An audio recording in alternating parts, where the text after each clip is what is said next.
do that tonight. I'm here to plead with you to overcome your prejudices and change your tactics for the good of Spotsylvania schools and our community. First, please stop reminding the Board of Supervisors that your needs are their fault. There is fault on both sides for where we find ourselves. This is a new Board of Supervisors. Please stick to a respectful, data-driven ask. Second, at this year's January meeting, Ms. Cole made a motion to change the agenda. She then tried to suspend the rules so she could have the votes to achieve her political end. That failed. The new majority hired a new attorney. Then the new majority changed several board policies with no discussion. It seemed obvious that the new majority had agreed on all these changes ahead of time while keeping the minority in the dark. That was the same thing the old majority did at their first meeting.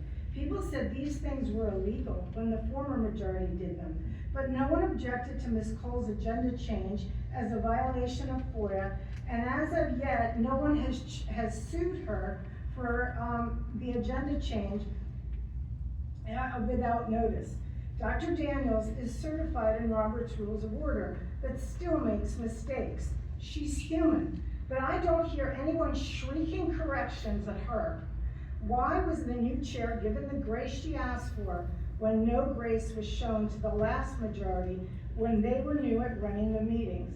The other thing that is strangely different is that MSNBC is not broadcasting your bloopers. What happened to the staff person that sent a clip of the January 2022 meeting to several news outlets? Does that person no longer care about the children of Spotsylvania and the violations of this board majority? None of these things happened in January because the tactics of the past board minority were about control, keeping power, and a political agenda. Sean Kenny said it best in his October 19, 2023 article in the Fredericksburg Advance.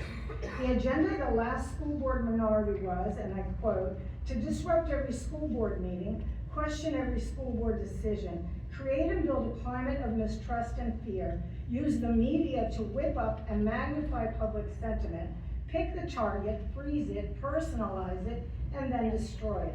He goes on to say, 4 elected officials prevented from governing by a controlled but angry mob that uses the word democracy, but really means stopping conservatives from governing at all.